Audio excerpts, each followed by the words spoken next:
Euh, Bonjour Reynald. donc avec laquelle vous échangerez tout à l'heure, évidemment, sur toute l'activité et les cas concrets de Viens voir mon taf. Et si on a le temps, je vous présenterai une petite approche mise en place par l'UIMM. Donc, on verra si on a le temps, sinon je vous l'enverrai. Super. Merci Eric. Alors, je vous avais envoyé à toutes les enseignes qui sont inscrites au think tank un petit questionnaire pour avoir quelques précisions complémentaires sur comment est-ce que ça se passe un peu chez vous, le stage de troisième. Donc ça, c'est les questions qui étaient posées. Donc, à savoir quels étaient les critères d'âge, de classe, quelle était la provenance un petit peu des élèves, en quoi consistait le stage, qui accueille, quels sont les métiers présentés, est-ce qu'il y a un partage des visions de la valeur de l'enseigne, est-ce qu'il y a un dispositif spécifique pour acculturer les stagiaires, euh, quels liens présentent les représentants de l'enseigne construisent avec les collégiens, et est-ce que ce stage aide l'enseigne et ses représentants à mieux comprendre les motivations et le mode de fonctionnement des nouvelles générations. On va voir tout de suite les résultats. Euh, Voilà. Donc, du coup, j'ai 6 enseignes, puisque j'ai eu une réponse hier soir d'Optique 2000 en plus, mais ça ne change pas voilà, les résultats qui ont été présentés après. Donc, j'ai Caria, l'Amicaline, Camailleux, Profil Plus, But, et donc Optique 2000 qui ont répondu à l'enquête. Merci. Alors, sur la sélection du stagiaire, aujourd'hui, dans les réponses en tout cas que j'ai eues, la quasi-totalité des stagiaires sont soit des membres de la famille, soit des amis des salariés. Donc voilà, il y a une seule enseigne qui m'a mentionné qu'il y avait un partenariat avec un collège. Donc c'est l'enseigne Camailleux. Sinon, toutes les autres ont mentionné que c'était voilà, des membres de la famille ou des amis des familles des salariés qui faisaient le stage. Sur l'organisation de la mission, en tout cas en magasin, en majorité des cas, c'est soit le responsable, c'est plutôt un responsable de service, donc un responsable de secteur du magasin qui encadre le stagiaire. Et plus rarement, je crois que j'ai eu que 2 réponses sur les 6 où c'est encadré par le responsable du magasin. La mission principale des stagiaires, c'est d'observer les différents métiers. Donc, en gros, ils vont tourner sur les différents métiers qu'il peut y avoir en magasin. Donc, ceux qui mettent en rayon, ceux qui font le déballage, ceux qui sont à la caisse, ceux qui font la vente. Et également aussi de passer dans les bureaux pour les magasins qui en ont pour voir aussi comment ça se passe derrière. Et j'ai eu pareil une seule enseigne qui m'a précisé que après une phase d'observation, on demandait du coup aux stagiaires de réaliser les tâches de vendeur. Donc ça, c'est aussi l'enseigne Camailleux qui m'a précisé ce point. Voilà. Et autre, du coup, sur l'organisation de la mission, donc du coup, 2 enseignes sur 6 n'ont pas prévu de partager les valeurs et la vision de l'enseigne. Voilà, il n'y a pas de phase d'acculturation, il n'y a pas de présentation spécifique qui est organisée pour présenter du coup les valeurs, la vision, la mission de l'enseigne. Les autres, du coup, ont prévu une petite réunion de présentation à son arrivée.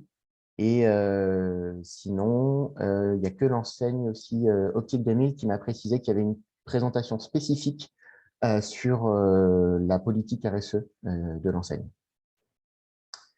Et pour toutes les enseignes, il y en a certaines du coup qui n'ont pas prévu de montrer, qui n'avaient pas l'intention de montrer l'intérêt du métier. Voilà, pour eux, ils font le stage de troisième, c'est un peu obligatoire, mais voilà, il n'y a pas de vrai engagement. Alors que du coup, pour les autres, donc il y en a quand même 4 sur 6 qui ont décidé de montrer les intérêts du métier. Et pour eux, ces intérêts sont la diversité, la relation avec les clients, l'ambiance de travail agréable, des métiers riches et intéressants, un métier de conseil et du coup un métier évolutif, même avec peu d'études.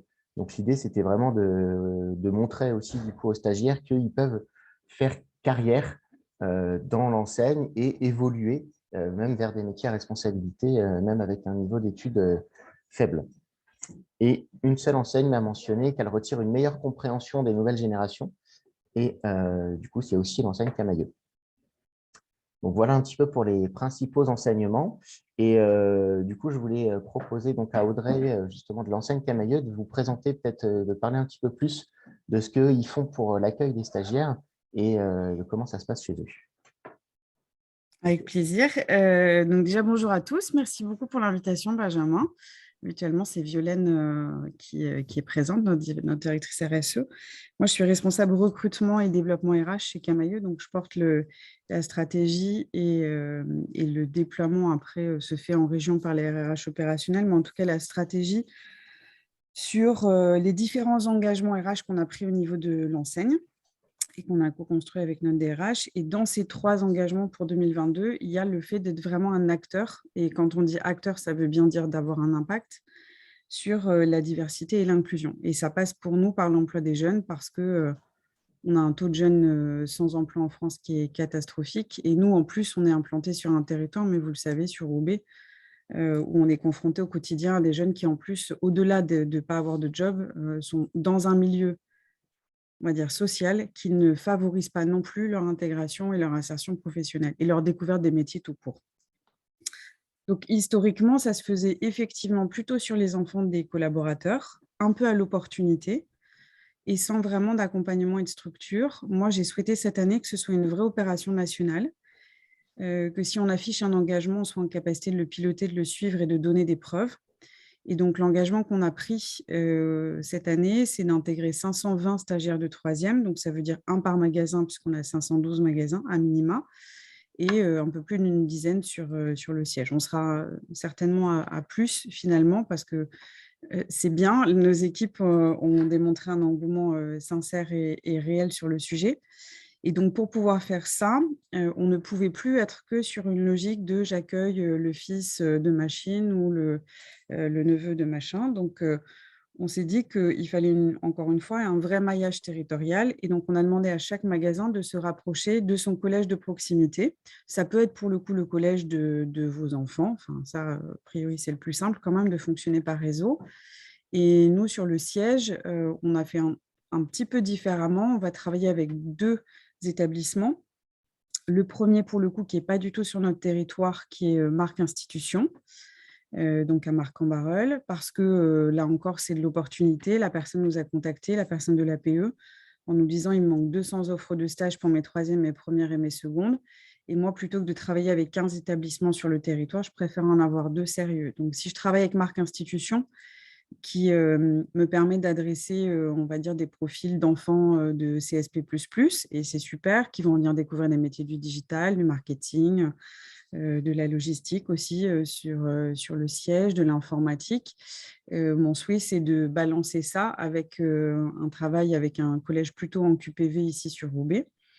Et donc, on est en train d'affiner le choix du partenaire et on donnera exactement le même nombre d'offres de stages aux 2 établissements pour permettre aussi à nos collaborateurs d'intégrer des stagiaires un peu différents de ce qu'ils ont l'habitude de voir. Pourquoi j'ai partagé avec Benjamin que pour nous, c'est vraiment une source de meilleure compréhension des nouvelles générations? Justement pour cette raison-là, parce que le fonctionnement de je fais venir quelqu'un de ma famille pour lui faire découvrir un métier, c'est un super moteur d'engagement, selon moi, hein, encore une fois, c'est ma conviction, pour le collaborateur qui est déjà dans l'entreprise. C'est-à-dire qu'il est hyper fier de partager son métier, il est très fier de faire rayonner aussi, s'il est bien dans la boîte, de faire rayonner cette boîte auprès de ses enfants, de ses neveux ou des enfants de ses amis. Mais il n'y a pas, et ça se traduit un peu dans les résultats de l'enquête, si tu m'autorises, Benjamin, il n'y a pas une vraie volonté de se dire, OK, mais en fait, c'est un investissement pour l'avenir. Et moi, depuis 8 mois que je suis là, à chaque fois que j'entreprends quelque chose comme ça d'un peu nouveau pour Camaïeu, je me dis, OK, si je sème cette petite graine, elle va me servir à quoi? C'est pas juste pour semer la petite graine, c'est qu'est-ce que je vais pouvoir en retirer dans 3 ans, dans 5 ans, dans 10 ans. Ces enfants de 3e, quand ils viennent découvrir un métier, et c'est très juste, c'est quelque chose d'obligatoire. Ils n'ont pas le choix. Ils doivent passer ces 2 semaines d'observation voilà, dans n'importe quel job. Et souvent, ça se fait à l'opportunité parce qu'en fait, à cet âge-là, ils ne savent pas très bien ce qu'ils veulent faire. Mon fils, il est en 5e, mais on n'est pas très loin quand même de la cible. Il n'est absolument pas sûr de son orientation. Et moi, je me dis, sans manipulation, enfin, sans volonté de manipulation aucune, mais que c'est une super opportunité pour le coup, pour nous, de donner une autre image de nos métiers de la vente et aussi des métiers du siège, bien évidemment, mais surtout des métiers de la vente qui souvent, quand on arrive sur des niveaux d'études un petit peu plus élevés, en seconde, en première, et puis à post-bac et en BTS, on a plus de mal à attirer des gens, en fait. Parce que ce sont des métiers qui ont un déficit d'image qu'on peut percevoir comme un peu ingrats.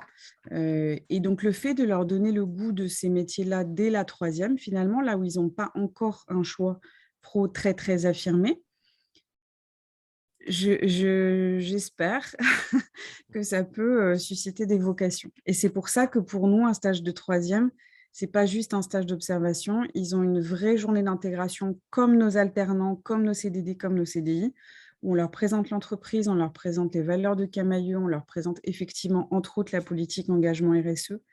Et ensuite, ils vont avoir un temps d'observation en binôme avec le responsable de magasin ou le responsable adjoint. On a des structures, je pense, relativement plus petites aussi, peut-être, Benjamin, que les autres répondants, ce qui explique que chez nous, c'est plutôt le responsable de magasin qui prend en charge le stagiaire parce que l'équipe est plus courte. Et dès le 2e, 3e jour, et encore une fois, on ne force pas parce qu'on n'a pas le droit légalement de lui faire des vraies tâches en autonomie totale. Mais si le stagiaire il est volontaire et qu'il démontre de la motivation, on va commencer à l'intégrer à l'équipe et à lui faire pour le coup, expérimenter vraiment le métier.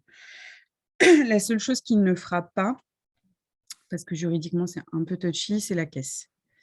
Mais sinon, il va être amené en binôme toujours. Il ne remplacera pas un collaborateur, il ne fera pas des choses tout seul. Parce que au niveau sécurité, par exemple, en réserve, ce ne serait pas OK du tout. Mais par contre, voilà, il va faire un peu de merch, il va faire un petit peu de conseil aux clientes, il va accompagner en cabine, il va faire de la mise en rayon. Et du coup, c'est une vraie immersion dans le métier de demain. Okay. Voilà.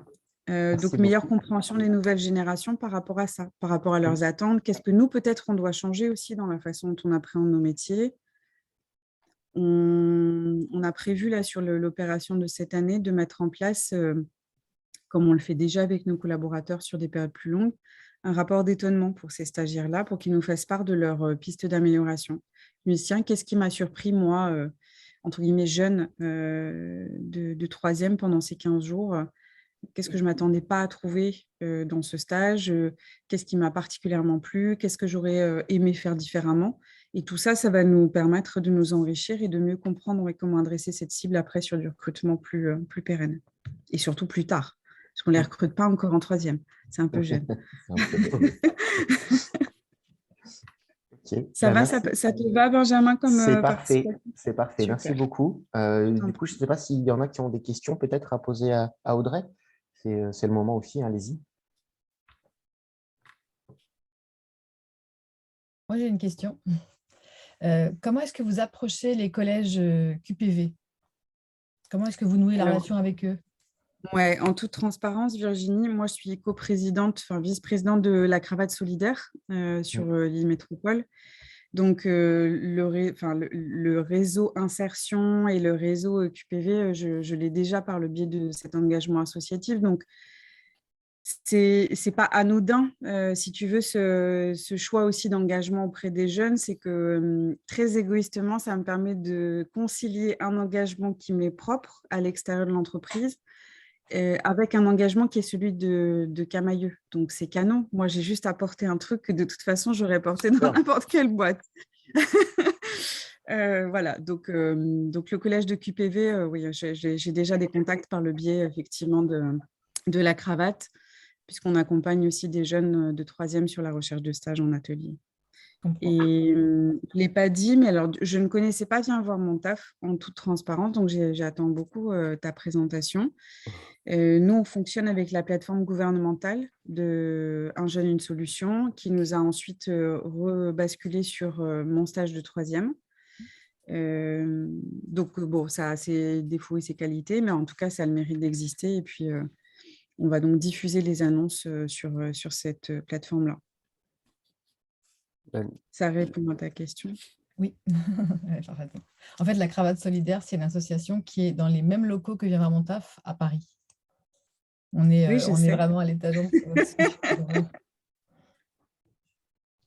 Je crois que la Donc, tu transition connais est... bien Yann et Nicolas, du coup. Et en fait, c'est Anne-Danielle. J'ai une question. Est-ce que c'est une approche vraiment que vous voyez que pour l'enseigne Camaïeu ou que vous pourriez avoir pour faire découvrir des différents métiers au niveau, bien évidemment, comme moi je suis à Lille, enfin à l'Équin, et qu'on a une même problématique vraiment d'attractivité des jeunes par rapport à nos métiers du commerce, mais aussi de l'atelier. Je me dis, est-ce que ça ne peut pas, à un moment donné, aller plus loin qu'une seule enseigne et d'avoir une approche plus globale? Mais là, tu me donnes des frissons. Non, mais moi, Et on peut le faire en multi-enseigne, moi, je suis c'est mon encore plus métier contente. pendant des Déjà, années j'étais quand même. contente de le faire. Non, mais alors moi, J'étais déjà contente de le faire sur mes 512. j'ai plus la main là-dessus parce que mais avant, j'étais DRH et c'est vrai que ça a toujours été un sujet qui me passionnait, qui m'intéressait pour plein de raisons. Et je me dis, par rapport à cette pénurie, je trouve que ton approche, elle est hyper intéressante d'aller chercher les jeunes le plus tôt possible, parce que sinon, nous, on accueille beaucoup en insertion, en alternance, etc. Mais c'est pas forcément, alors parce qu'aussi, il y a des conditions de sécurité pour les jeunes, en fonction de leur âge, au niveau de l'atelier, mais au niveau de la vente, c'est moins compliqué. Et je me dis, on pourrait aussi avoir quelque chose sur tu vois, de tests sur le Nord, de partage d'enseignes. Enfin, moi, ça me plairait bien. Il faudrait que j'en parle alors, à la personne. Je ne sais pas si tu la connais, mais elle est aussi pas mal. Je pense que Emmanuel Godefrin chez nous. Non, ça ne te dit rien? Si, non, je pense que c'est déjà croisé. Emmanuel elle est à fond dans ces choses-là et je me dis, ça pourrait être sympa. Voilà. Bon, c'était une idée pour Noël. Voilà. Je me dis, avec plaisir. Comme on est voisins, en plus. Ouais, c'est vrai. Si tu es d'accord, Audrey, je pourrais transmettre tes coordonnées à Anne-Danielle pour que vous Ouais, je connais bien Violaine, mais on se connaît, c'est pas Audrey. Je pense. Mais Violaine, oui. Avec plaisir. Okay. Est-ce qu'il y a d'autres questions à Audrey? Ou j'allais dire, la transition est toute faite avec Virginie. La convergence des locaux, on ne peut pas faire mieux, si je puis dire. Donc, on va passer la parole à... C'est incroyable. On va passer la parole à Virginie donc, pour Viens voir mon taf. Moi, j'ai rencontré David Marchand et Virginie il y a quelques jours, semaines, j'allais dire. On a commencé à échanger avec David Marchand, qui est cofondateur avec Virginie du réseau. Et voilà, il nous semblait bien avec Benjamin de vous présenter cette initiative, sachant qu'on a discuté avec Virginie et David de la possibilité aussi de présenter des cas un peu concrets sur notamment des métiers en tension, puisque c'était le lien avec la dernière session. Donc, Virginie, je vous donne la parole et je suis à votre service pour dérouler la présentation, évidemment. Très bien, ça marche. Alors, écoutez, on va essayer de faire dérouler naturellement les quelques slides avec quelques photos pour qu'on voit justement les élèves que nous, on accompagne. Alors, c'est marrant parce que c'est évidemment exactement ce que vous venez de dire, Audrey. C'est-à-dire que nous aussi, on pense évidemment que c'est très intéressant pour les enseignes, pour les entreprises et pour les élèves de découvrir un maximum de métiers très tôt en âge, c'est-à-dire 4e, 3e. On est même en train de réfléchir à un petit module de stage avec le ministère de l'Éducation nationale sur des stages encore un peu plus tôt, parce qu'en 3e, c'est un âge charnière très important lors duquel vous savez très bien que les élèves ont un choix d'orientation très engageant à faire, parce qu'ils vont aller l'année suivante soit en seconde techno, pro, général, ou bien faire des études plus courtes, mais il faut quand même savoir très bien ce qu'on veut faire. Peut-être, Eric, vous pouvez passer à la slide suivante, parce que pour montrer justement, alors, les élèves que nous, on accompagne, donc nous, à Viens voir mon taf, on fait un accompagnement de la fin de la 4e à la fin de la 3e.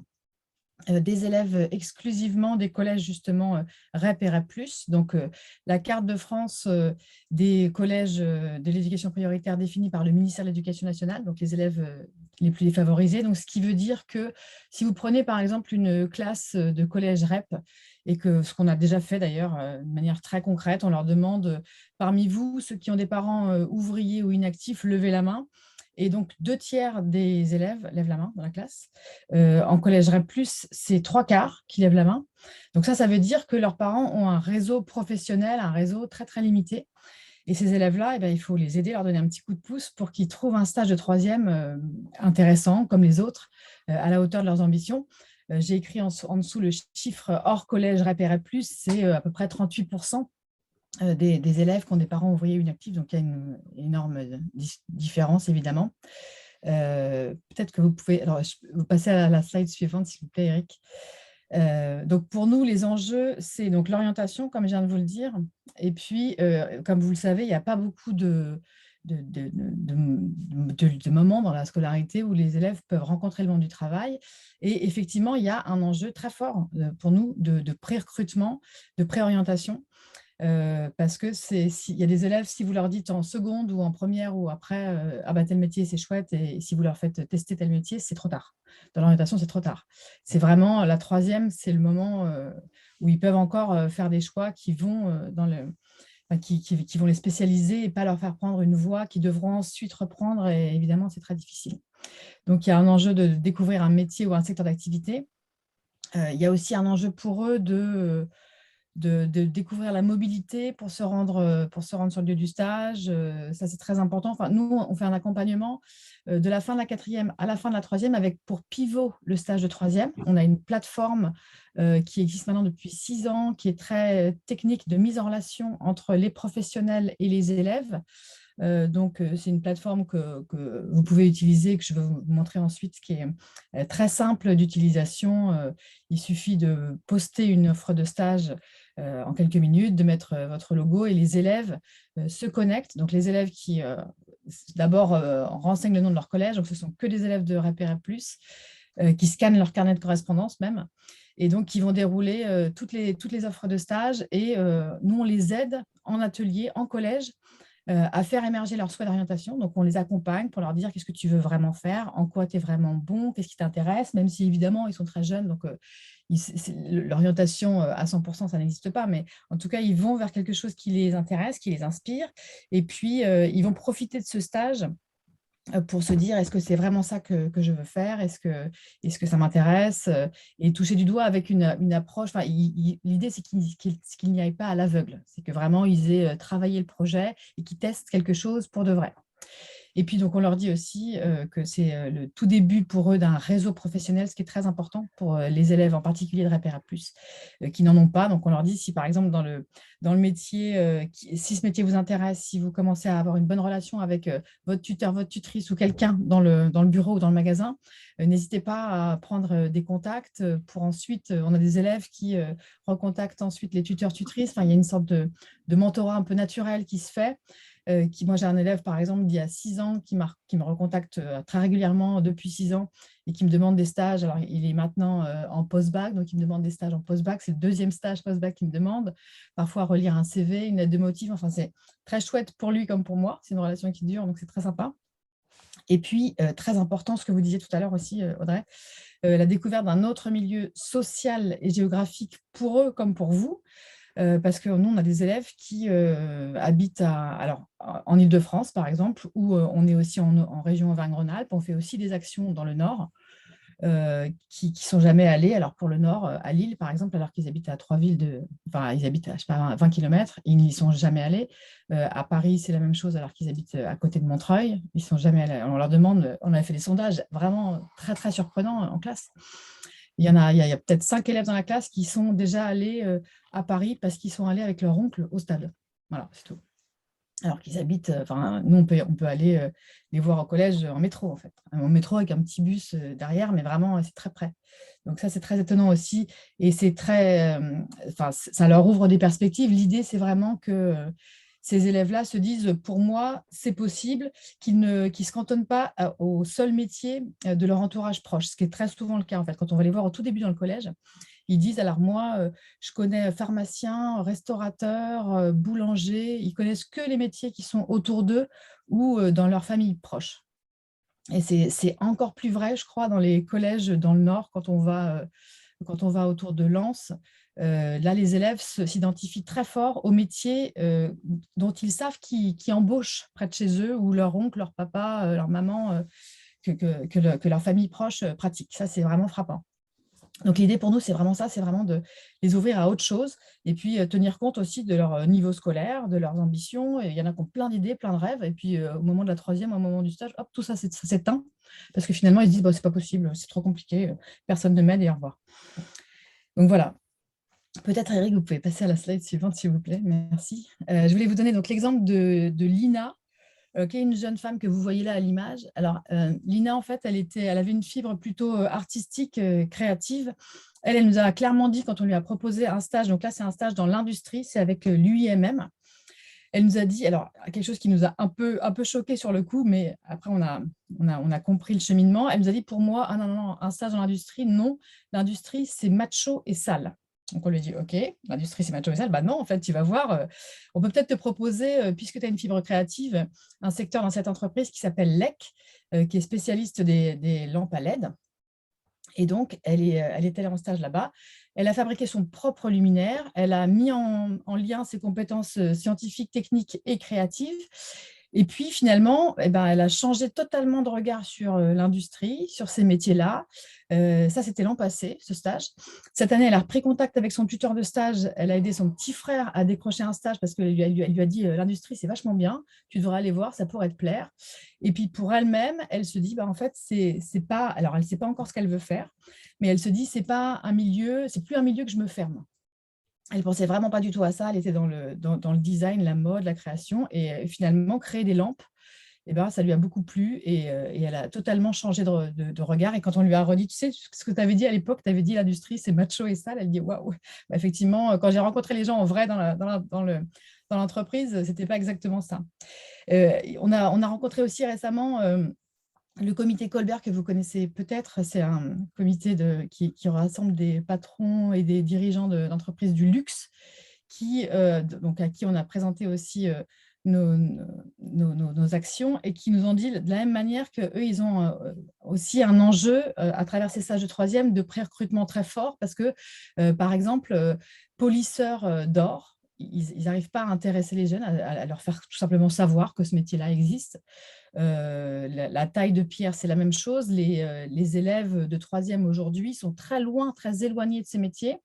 Et puis, eux disent, en fait, si on les approche pas, si on leur donne pas le goût de ces métiers et de ces savoir-faire dès le collège, tout simplement, cet artisanat-là, en France, va disparaître. Donc, il y a un énorme enjeu. C'est vraiment très important pour eux, comme pour nous d'ailleurs, de consolider l'information, de rapprocher les jeunes de ces métiers-là et puis de les faire toucher du doigt. Tout à l'heure, ce que vous disiez, c'était très intéressant. En stage de troisième, c'est vrai que c'est chouette de leur faire… il faut qu'il y ait une phase d'observation, évidemment, mais il faut aussi les faire participer. C'est un stage de découverte. En fait, l'intitulé exact officiel, c'est un stage de découverte en entreprise. Donc, l'idée, c'est qu'effectivement, ils ne peuvent pas tenir une caisse, probablement, ça j'imagine bien, mais c'est de leur faire, comme vous le voyez là sur la photo, les faire participer, de leur donner concrètement à voir ce que c'est le métier, avec les phases aussi.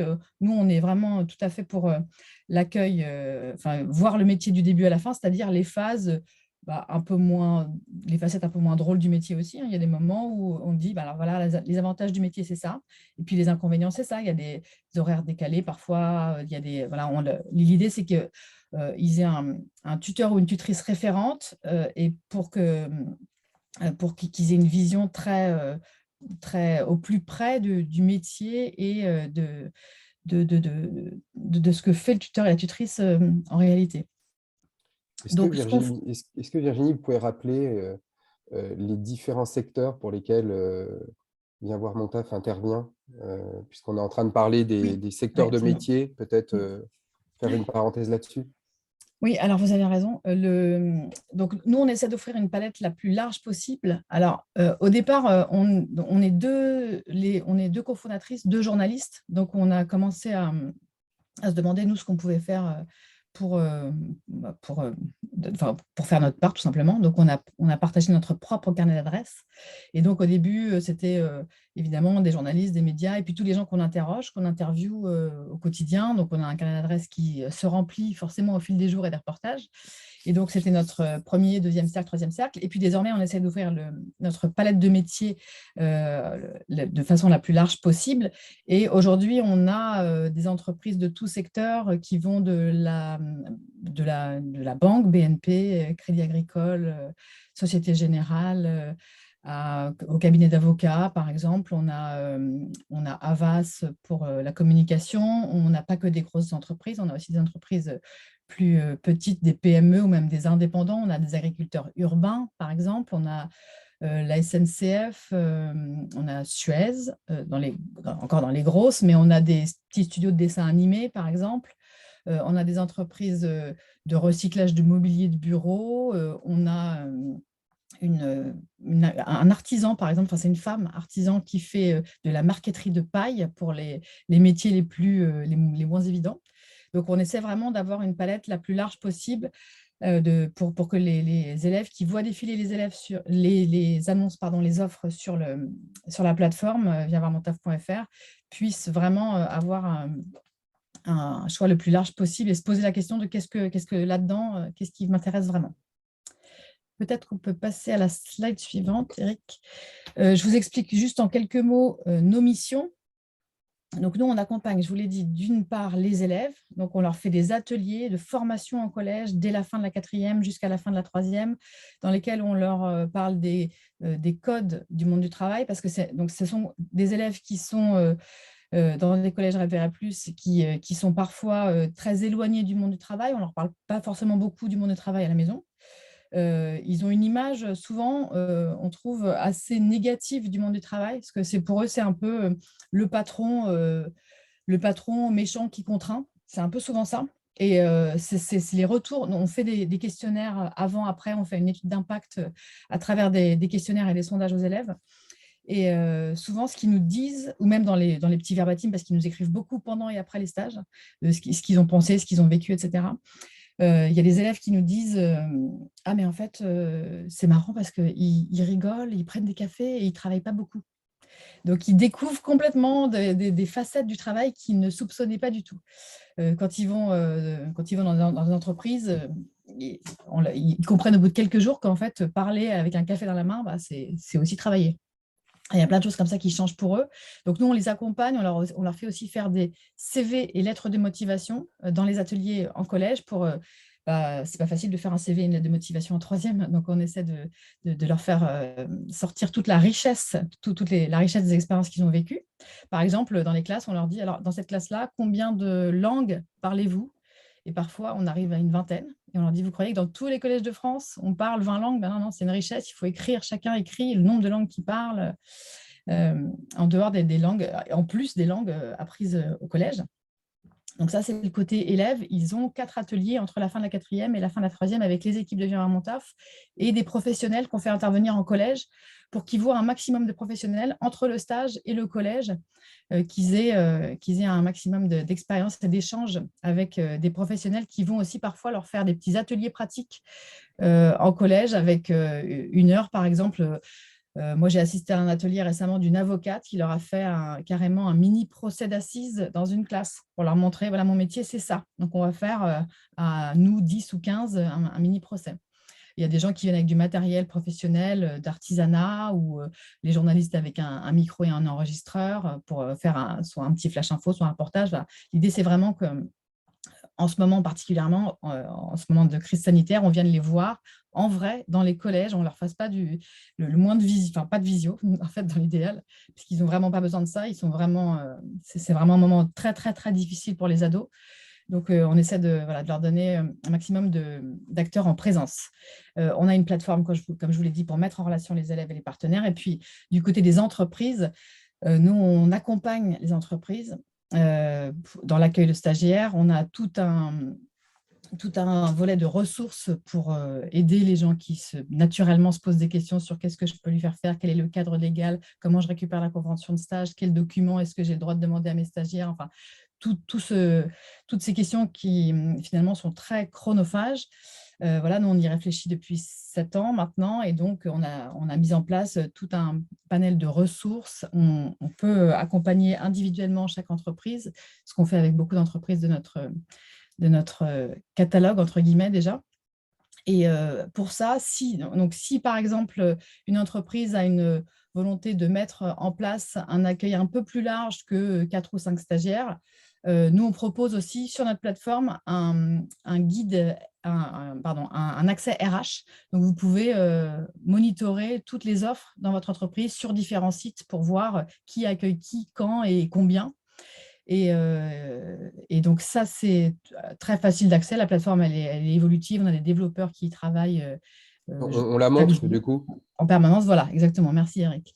Ça, c'est la plateforme d'inscription pour déposer une offre. Donc, juste, vous vous inscrivez en renseignant ces quelques infos et après, vous pouvez créer votre offre en décrivant votre métier en 3-4 lignes, en mettant votre logo et puis c'est assez rapide. Et donc, si vous avez besoin d'un accompagnement qui demande beaucoup de ressources humaines ou qui demande forcément du temps, puisque c'est notre activité principale, il y a aussi un moyen de la financer qui est assez simple et assez indolore finalement. C'est que depuis 2 ans, on est éligible à la taxe d'apprentissage, ce qui fait qu'on peut vous accompagner de manière vraiment très, très humaine et très... Enfin, on peut vous accompagner de A à Z, disons, de cette façon-là, en étant financé comme ça, ce qui, de toute façon, n'est pas un gros sacrifice en général pour les entreprises, sauf si vous avez déjà des donateurs très ciblés. Donc là, je vous montre juste donc, la façon de poster une offre. Donc, vous écrivez un intitulé, vous écrivez en quelques lignes le plus simplement possible ce que le stagiaire pourra découvrir en stage. Vous écrivez, ensuite, vous ne recevez pas, vous n'êtes pas évidemment inondé de candidatures, ce n'est pas le but. Hein. Il y a un nombre de stagiaires que vous pouvez accueillir. Donc là, on a mis par exemple 5.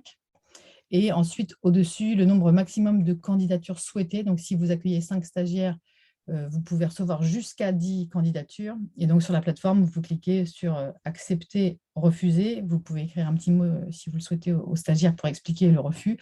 Ou si vous voulez des filles et des garçons, moitié-moitié, enfin voilà. Et ensuite, le stagiaire qui a postulé à d'autres offres par ailleurs trouvera son bonheur ailleurs et recevra un petit message. Peut-être qu'on peut passer à la slide suivante. Donc là, je vous dis en quelques mots les questions que souvent vous vous posez en étant accueillant de stagiaire de 3e.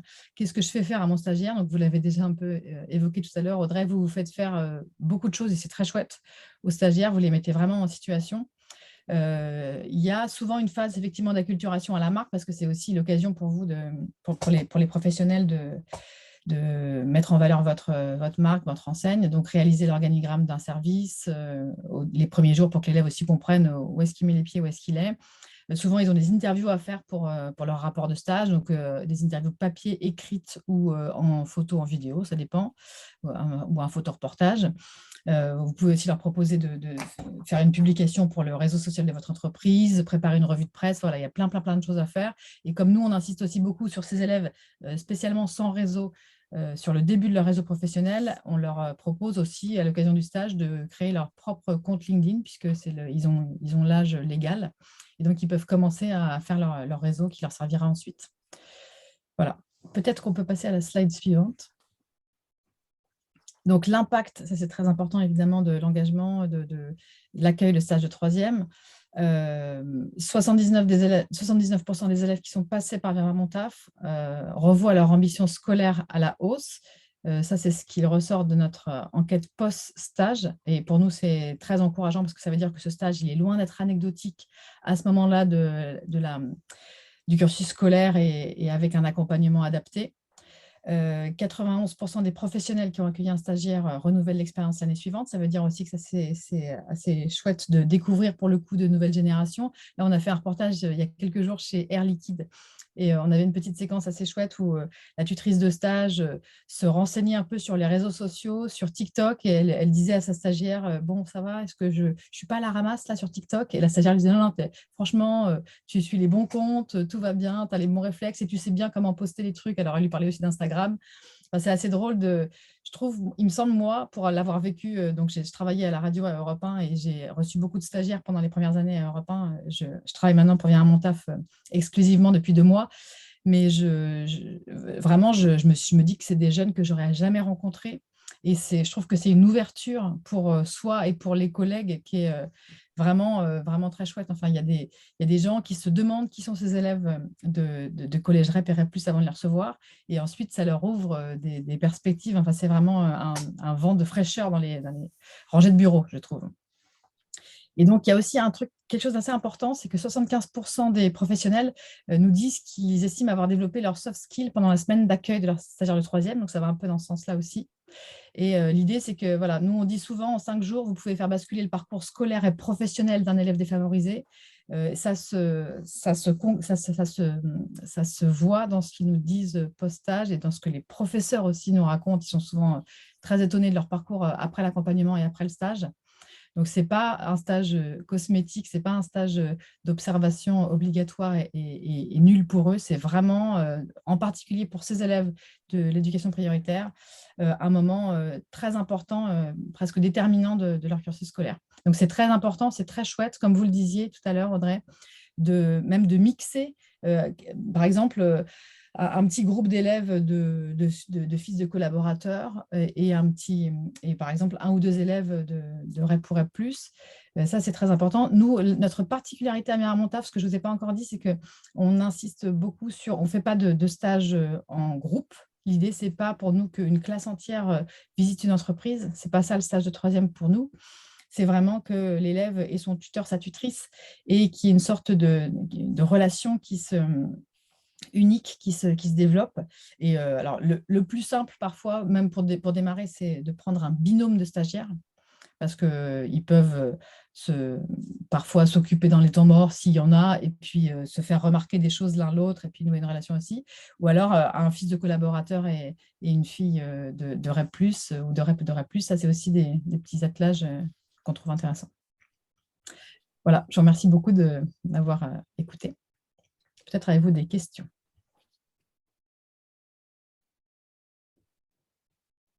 Moi, j'ai une question. Pardon, vas-y, Delphine.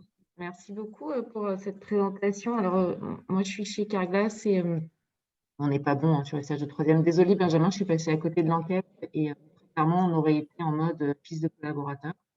Okay. On a eu une expérience qui a été très chouette d'ailleurs avec une association locale pour accompagner un jeune sur un de nos sites de Pantin. Mais la mayonnaise n'a pas pris. Et en fait, alors je pense qu'il y a un des freins qui est qu'en fait, très égoïstement, nous, il faut que les jeunes aient leur permis de conduire pour pouvoir travailler demain chez nous. Donc, en fait, la 3e, c'est un peu loin, même pour valoriser les entreprises, comme vous disiez tout à l'heure. Et c'est vrai que j'ai du mal à accrocher mon public pour dire, ben, en fait, tu fais ta part. Ça, ils ont compris, je viens vers eux souvent, mais sur le fait que ça soit quelque chose de positif pour demain. Donc, ça, c'est un angle qui est un peu compliqué pour nous. Et l'autre angle qui est très pratico-pratique, et peut-être que Viens voir mon taf, vous avez une piste pour nous, c'est la diversité des timings sur les stages de 3e.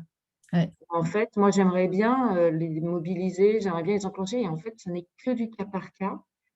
Faire des regroupements, finalement, ce n'est que au petit bonheur la chance où tout d'un coup, ça tombe le même jour. Vous parliez de faire un stage avec une fille de collaborateur. Moi, je trouverais ça super parce que on se dit que le collaborateur qui a son enfant, il peut aussi faire l'effort d'accompagner le 2e parce que du coup, l'entreprise joue le jeu d'accueillir son propre enfant. Donc, ça peut être un angle d'attaque intéressant. Au final, il y en a toute la semaine, il y en a toute l'année. Et c'est difficile. Alors, je ne sais pas s'il y a des lignes que je ne connais pas sur des regroupements d'écoles.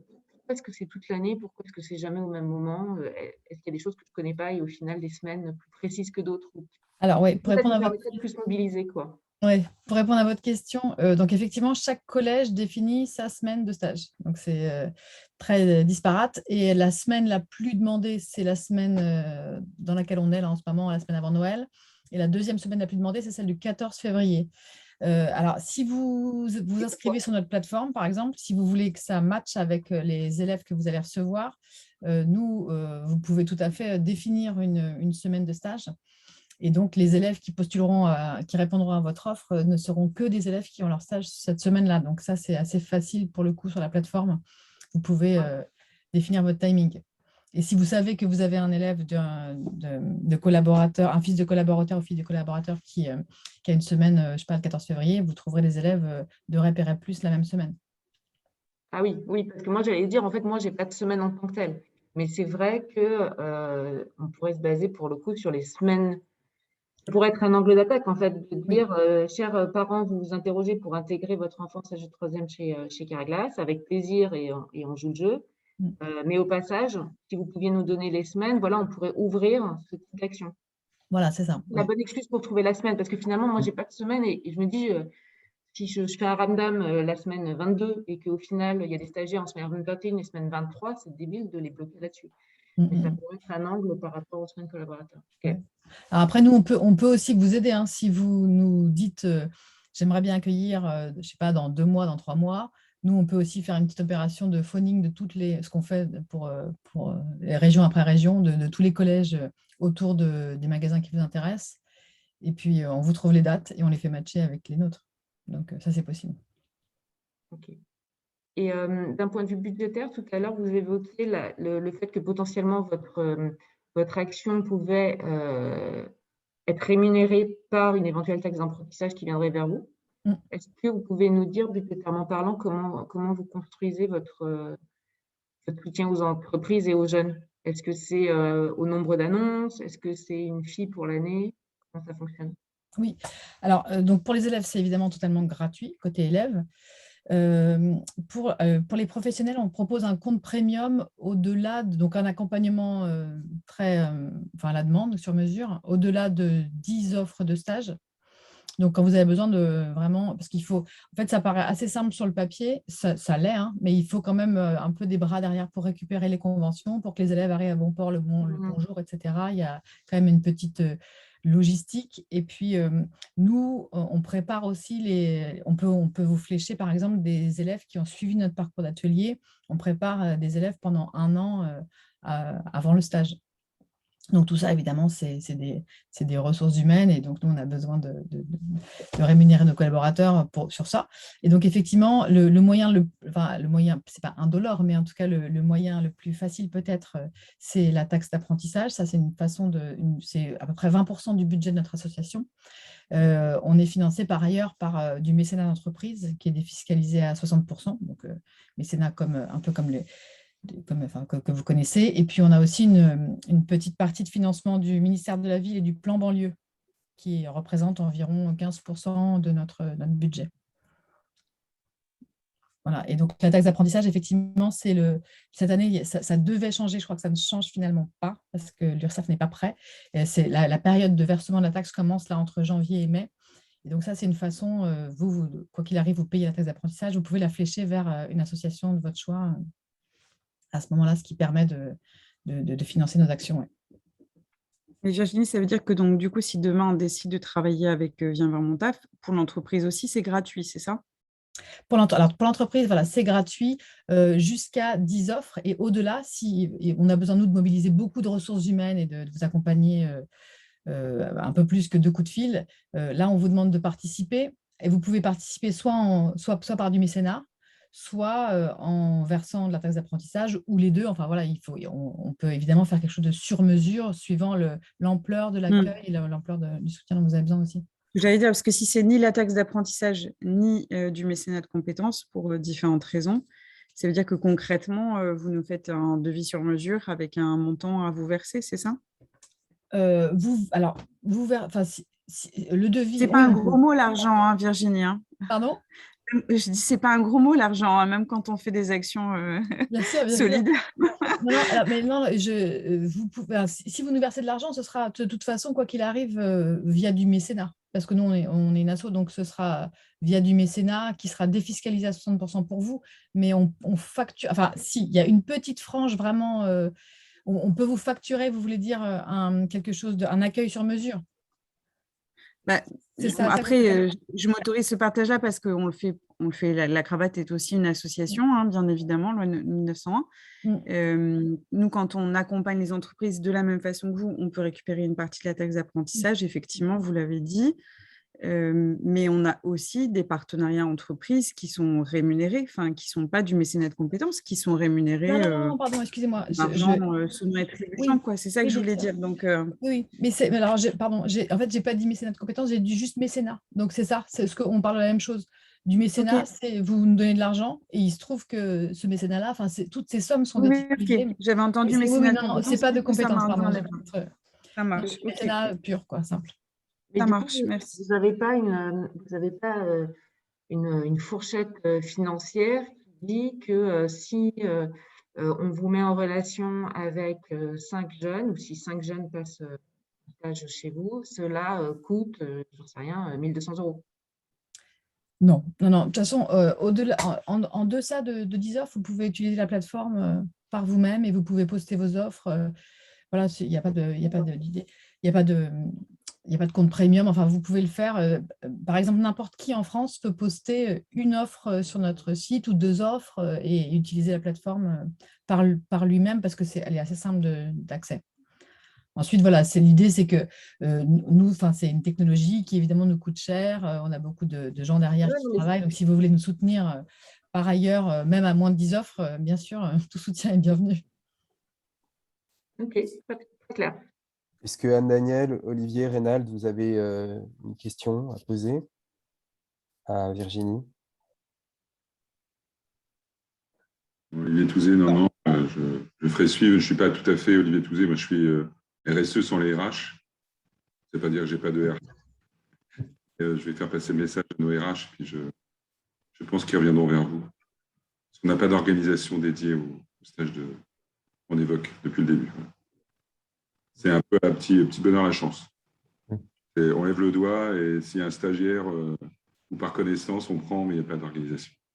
Et au niveau du point de vente, malheureusement, je n'ai aucune information puisque, comme vous le savez, ce n'est pas centralisé. Chaque chef d'entreprise d'Intermarché ou Bricomarché gère son local et je n'ai pas du tout on n'a pas de recensement. À mon niveau, je n'ai rien. Mais merci beaucoup. C'était très, très intéressant et ça montre qu'on peut structurer les choses mieux que ce qu'on fait aujourd'hui. Donc, je prends l'information et je la transmets à nos RH.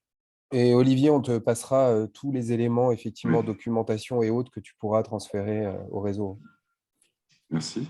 Et on peut vous aider aussi, si vous en avez besoin, justement, à structurer votre semaine d'accueil et les activités. On a déjà une première expérience d'accueil en hypermarché, donc on peut… Non, on fait ça très bien, c'est-à-dire que tous les stagiaires qu'on a, service par service, sont très, très bien accueillis, sont très bien intégrés. On a une bienveillance locale qui est très forte, mais il n'y a pas de schéma, on va dire, entre guillemets, excusez-moi du terme, stratégique ou envie de construire quelque chose sur du long terme, comme vous l'avez présenté tout à l'heure chez Camailleux. Je trouve ça génial.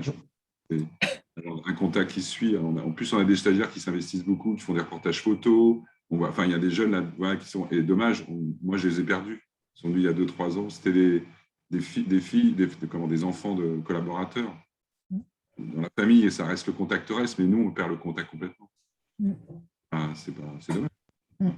Alors, ce que vous dites là… Pardon. Bravo à Camailleux. Merci, Olivier.